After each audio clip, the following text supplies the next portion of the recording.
All right, what's up, everybody? It's Elijah, and welcome to part two of the Google Ads for Dog Trainers series. In this video, we're going to be covering how to convert more leads into paid clients. This is something that is overlooked by most trainers, and that's a huge mistake. There's a reason this video is so early on in the series because it's absolutely essential that you get this right. Most people only think about how do we create a good ad? What's the best keywords? What's the best bidding strategy? And they don't think about what are we going to do when a lead comes in and how are we going to manage that lead? Because at the end of the day, when you're running ads for 3 to 6 months to 12 months, there's going to be a point where you have hundreds and hundreds and hundreds of people who've given you their contact information. And each one of these people are in different stages of the sales cycle. Some of them you have to call back. Some of them booked evals. Some of them booked phone consults. And you have to have this stuff organized. Because if you don't, what's going to happen is you're simply just going to, so many of your leads are going to slip through the cracks because you're not calling them back, you're not following up with them, you don't have anything organized, and you're going to lose out on a ton of money that you could be making if you did have your stuff in order. All right, so I'm going to go ahead and show you how to do that in this video. Let's go ahead and dive into it. 3 essential components of a highly profitable Google Ads search campaign. So there's really only 3 essential components here, guys. And those components consist of having a good ad in front of the right people, a landing page worthy of earning their contact information, and a process for managing these leads and converting them into paid clients. And right down here, you can see I have a little diagram that illustrates these components. We have the ad here, which takes people to a landing page, which, assuming they give you their contact information, leads us to a lead management phase of this sales process here, or rather your whole advertising system. Okay, so we're starting with the end in mind here. As you can see, the lead management is the last of these 3 components, right? And that's because this is just so foundational. You have to get this right. Because at the end of the day, you can build a great ad with a great landing page, but if you don't have a process for managing leads and converting them into paid clients, then you're bound to get poor results. So before we get started on building ads, we must have 2 things. We must have a place for storing leads' contact information, and then we need to have a process for managing these leads and converting them into paid clients. So to address number 1 here, a place for storing leads, contact information, that typically is going to happen through a CRM or a customer relationship management software. And if you don't know what that is, it's basically a software that lets you organize all your leads in one place and track them through every stage of the sales cycle. By doing this, it put simply, this will remove chaos and make you more money. And I kind of touched on that in the beginning of this video here.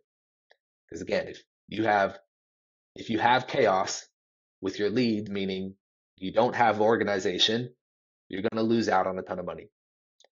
On the other hand, if you reduce chaos and you have organization, you will make more money. Okay. So popular CRMs, the one that we use for all of our clients is called High Level. It's a fantastic software. I'm sure some of you have already heard of it. It starts at $97 a month. And then these few other CRMs I have below, they're all reputable. Check them out for yourself. Look at the pros and cons and go ahead and choose a CRM. They range anywhere from $20 up to $100 starting out. And I've personally, I've never used any of these other CRMs. All my experience is through High Level, so I couldn't really tell you much about these other ones, but I do know that they're reputable and thousands and thousands and thousands of other people who use them. So check them out for yourself. If you don't want to purchase a CRM and you simply just don't want to commit to paying 20, 30, 40, or 100 a month right now, not a problem. I have created a CRM/pipeline spreadsheet here for you that you can use in the meantime. And so I'll go ahead and open this up now and we'll walk through it together. Okay, so first thing we want to do here is zoom out to about 75% so we can see what's going on. And this needs to be removed. Go ahead and drag this over here. Some of this stuff is on the fly, you guys. Bring this over here, drop it there. All right, So can you see my camera? Okay, cool, you can. All right, so here's the CRM, here's the spreadsheet. This is yours, totally free if you want it. It's going to be linked below. I don't need your email, no contact information, have it, okay? So let me walk you through how this works. And how this works, oh, hold on. Am I still recording? Okay, cool, we are. Sorry, Loom is bugging out on me. So how this works is you can see there's a bunch of different columns here, right? And each column represents a stage that a lead will be in at any given time. They're pretty self-explanatory. You have the new lead stage, so every new lead is going to be here. You have the callback stage, so any lead who needs to be called back should be put here. You have the not interested stage. You have the cold lead stage. You have booked phone consult. You have booked eval, and you have new client. Okay, so basically, all you're going to do is when you get a new lead, you're going to want to make sure you put them here in this new lead stage. You want to put their full name, their phone number, their email, and then here where it says right click, insert note. In this column, in column D, for this example in the new lead stage, this is where you can right click and go ahead and just add any notes that are helpful to you that you can reference later on. Okay, so for example, I have some example notes here. We have this guy, John Jones. Here's his phone number. Here's his email. Here's some notes we have on him. Bruno. This could be his dog's name. So his dog's name is Bruno. You know, John is having trouble with XYZ problems. He needs help with XYZ. And he gave us the green light to call him back on XYZ day. Right. So these notes are helpful because, again, when you have hundreds of leads, you're going to forget who's who, whose dog belongs to who. And when you have these notes, you can reference them later on when you call people back and have them on hand ready to go. So when you get a new lead, you're going to want to put them in that new lead stage. And basically all you're going to do is, so for this example with John Jones, we got to call him back. So today's August 6th. Let's say we got to call him back on August 8th, right? So we would just go ahead and highlight this row, drag them on over to here, and now we have John in the callback stage. And we still have our notes there. And then in this column, we have a callback date. So again, today's the 6th. We're going to call him back on the 8th. So now we know whoever's in this callback stage is a lead who needs to be called back. And we have the callback date here. All right. And the same thing applies to all these other stages. So if John says, hey, I'm not interested anymore, I found someone else, you would go ahead and you drag them into the not interested stage here. Okay, I'm not sure what happened there. Oop. So now we know whoever's in this stage is no longer interested. And you'll just basically repeat this for all these other stages. And so with John, let's say you got on the phone with him and he wanted to book an eval. So you go ahead and you drop them in the book eval stage, and then you put the eval date. So let's say we have an eval booked for John on the 21st of August. Great. Now you know whoever's in here has an eval booked, and here's their eval date. Let's assume the eval goes well, and John becomes a client. Awesome. You go ahead and highlight his row, drop him over here, boom, and then you'll put the value of the client right here. So let's say John spent, $4,500. Cool. Now we know what the value of John is, and we also know what our total revenue is so far. So for example, we can have, let's pretend this is another client and another client and another client, and one of them spent 1,500, one of them spent 2,500, one of them spent 1,250. Now you can see the value of every lead here, and you can see the total value as well. And so that's how this CRM works. Go ahead and grab it if you'd like. Again, it's linked below. And what I just shared with you will apply to CRMs as well. This is just a spreadsheet. That's the only difference here. All right, but it's the same principle when you're using a CRM. Basically, a lead comes in, and you want to move them around a pipeline based on what stage they are in the sales cycle. And this will keep your finger on the pulse of all your leads. And this will absolutely help you make more money and also just create predictable processes that your staff or you can easily follow and help systemize things more in your business. Again, we're trying to reduce chaos here and create predictable outcomes. So that is number one, a place for storing the lead's contact information. The second thing we need before even thinking about building ads is we need to have a process in place for managing these leads and converting them into paid clients, right? And so that brings us to having a follow-up system in place. All right, and I want to be very clear with this text here. You do not need to be a master salesman to crush it with Google Ads and convert more leads into paid clients. Many of our best performing clients, I actually would argue to say all of our best performing clients, have never had any real sales training in their life, right? But they do 100% have two things in common, and that is they respond to their leads quickly and they follow up with their leads persistently. These two steps are where 80% of your results are going to come from. The remaining 20% of your results are going to come from the offer that you have, your sales skills, and the safety net that you have in place. And we'll talk about safety nets in the later videos.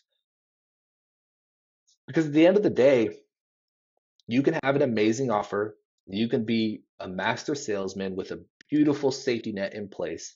But if it takes you 2, 3, 4 days to respond to your leads, you can forget about being profitable with Google Ads. This stuff here is more important. Make sure you get this right, and you can build on this other stuff later. Most people only think about, how do I get better at sales? What's the perfect questions to ask? Right? How do I handle objections? What tonality should I use? And they take 4 days to respond to their leads. Well, guess what? It doesn't matter at that point, right? So let's go ahead and cover the IHPM follow-up system that I have here for you guys.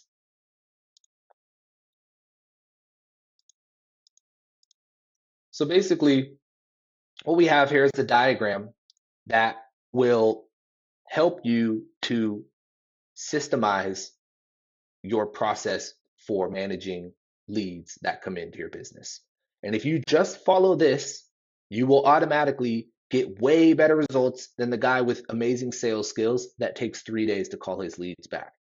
If you just follow this, you will get much, much better results from your Google Ads than if you weren't. And the beautiful thing about this is it's systemized, it's predictable, meaning you will be able to have a system you can rely on, you or your staff, that you guys can rely on and follow without guesswork. It's like, this is our process, this is our system, and it will start to produce predictable outcomes. This is how you grow your business, guys. So with this diagram here, there's really only two symbols you need to worry about. We got the blue rectangles and we got the pink or peach colored rectangles. The blue rectangles represent the stage that you should add the lead to, and the pink rectangle represents a manual action you should take. So let's start off at the top here.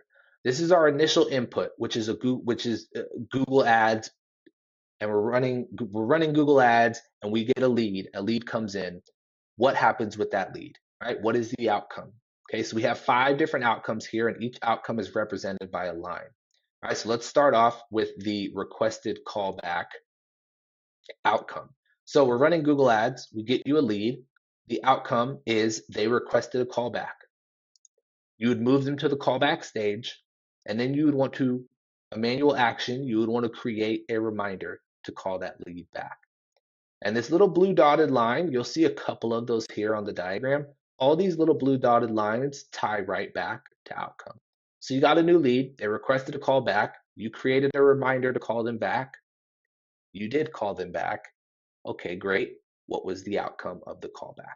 Ties right back to outcome, okay? Booked phone consult. So you get a new lead, you booked a phone consult with that lead, say it's in 4 days from today. Great, you have a scheduled call with the lead who came in 4 days from now. You're going to go ahead and add them to the booked phone consult stage. What's the outcome of that phone consult? Did they say they're not interested? If they did, go ahead and put them in the not interested stage. Did they not show up to the phone consult? Well, don't assume that they're just a low quality lead and that they're a waste of your time. They may have not showed up for millions of reasons. We don't want to brush them away too quick. So if someone doesn't show up to the phone consult, Go ahead and make a couple call attempts, leave a voicemail, leave a text. Wait 24 hours, make another couple call attempts, leave a voicemail, leave a text. If they still haven't responded at this point, go ahead and drop them in the cold lead stage. You booked a phone consult. What was the outcome? They booked an evaluation. Great. Move them to the booked evaluation stage. If they didn't close, you'd want to put them into the not interested stage. If the evaluation was a success and they became a new client, great. Put them in the new client stage. And in here, this might be kind of hard for you guys to see. I'll try to zoom in a little more. But in this little orange note here, I wrote, all happy clients who've been serviced should be sent a review request text. This can be automated if you're using a CRM software. So when you guys get a new client, super important, guys, ask for reviews. That's huge in building your authority online, especially in Google.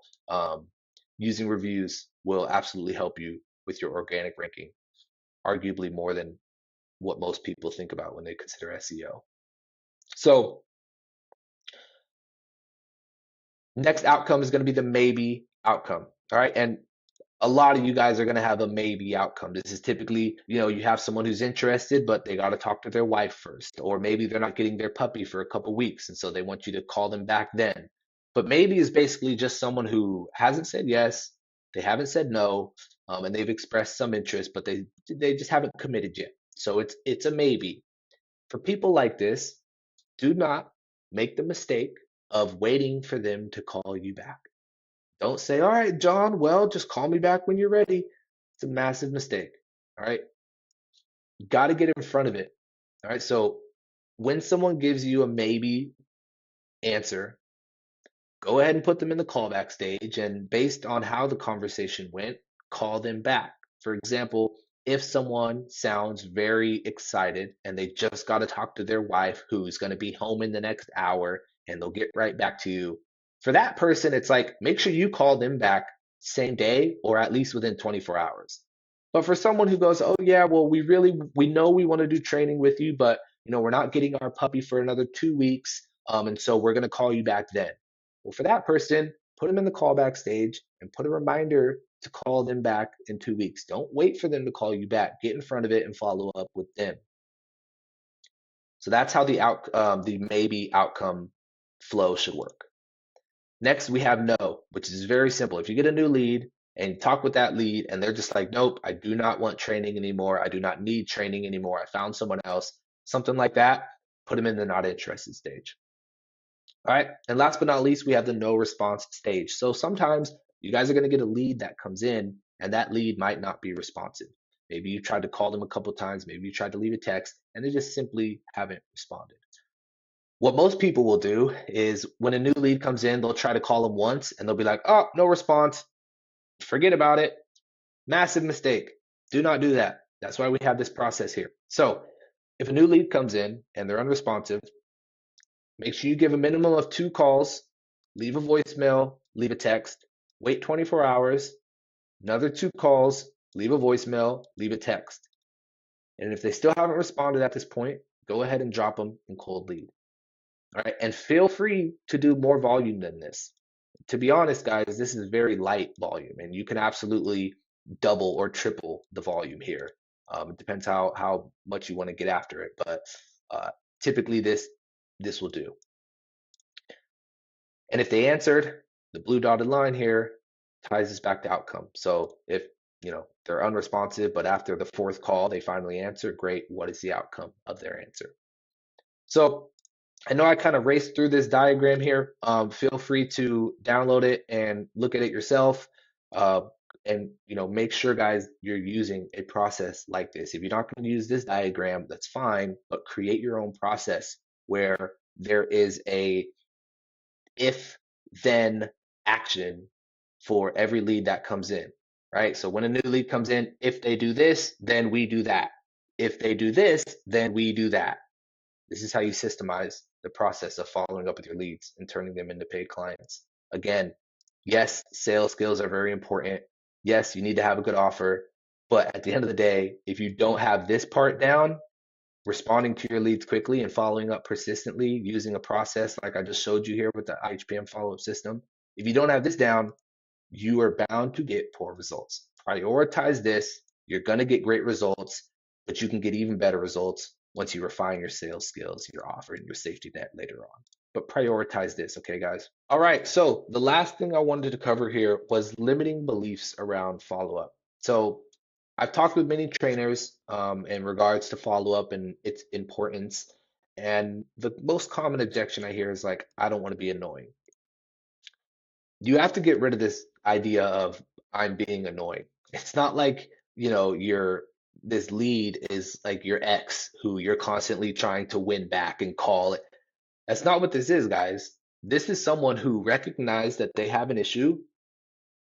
They went online to find a solution. They found you and they gave you their contact information to get help from you because you can solve a problem that they have. So for you to respond quickly, for you to text them persistently and follow up and leave voicemails, it's simply you just doing your job and trying to help them get to where they want to be, especially when you know you can help them. So get over this whole I don't want to be annoying thing. In fact, contrary to what you might believe, most people are very appreciative of the quick follow up and the persistence. It shows that you care. Because at the end of the day, even when someone knows something is good for them, our mind will talk our way out of it, right? But if you're not there to call me and hold me accountable and guide me towards taking that next step, I'll just be my worst enemy and talk myself out of it and go, I don't really need the training. I don't really need the help. But when you know someone has an issue that you can help solve, you have to help guide them towards taking that next step because oftentimes they're not just going to do it all themselves. So follow up with your leads, guys. You're not going to be annoying, or rather, you're not being annoying. If they're interested, they'll call me back. So this is something I hear a lot where people go, oh, I tried to call the lead, they didn't answer, so whatever. If they're interested, they'll call me back. I know if it was me, if I was interested, I would call back. It's like that whole mindset of if they're interested, they'll call me back is a terrible way to look at things. Because again, to what I just had touched on, most people don't really know what they want, right? And even if they do know what they want, they'll find ways to talk themselves out of it. They'll find ways to procrastinate and kick the can down the road, right? And if you're not there to say, "Hey, Elijah, do you still need training for your dog Murphy? Hey, what happened? You called me. You said you had all these issues, but we haven't heard back. What changed?" When you do that, it wakes up that emotion. It wakes up that person go, "Oh man, I really do need to get this done. I need to get this done." So you need to you want them to stay in your sphere of communication. You want to stay top of mind.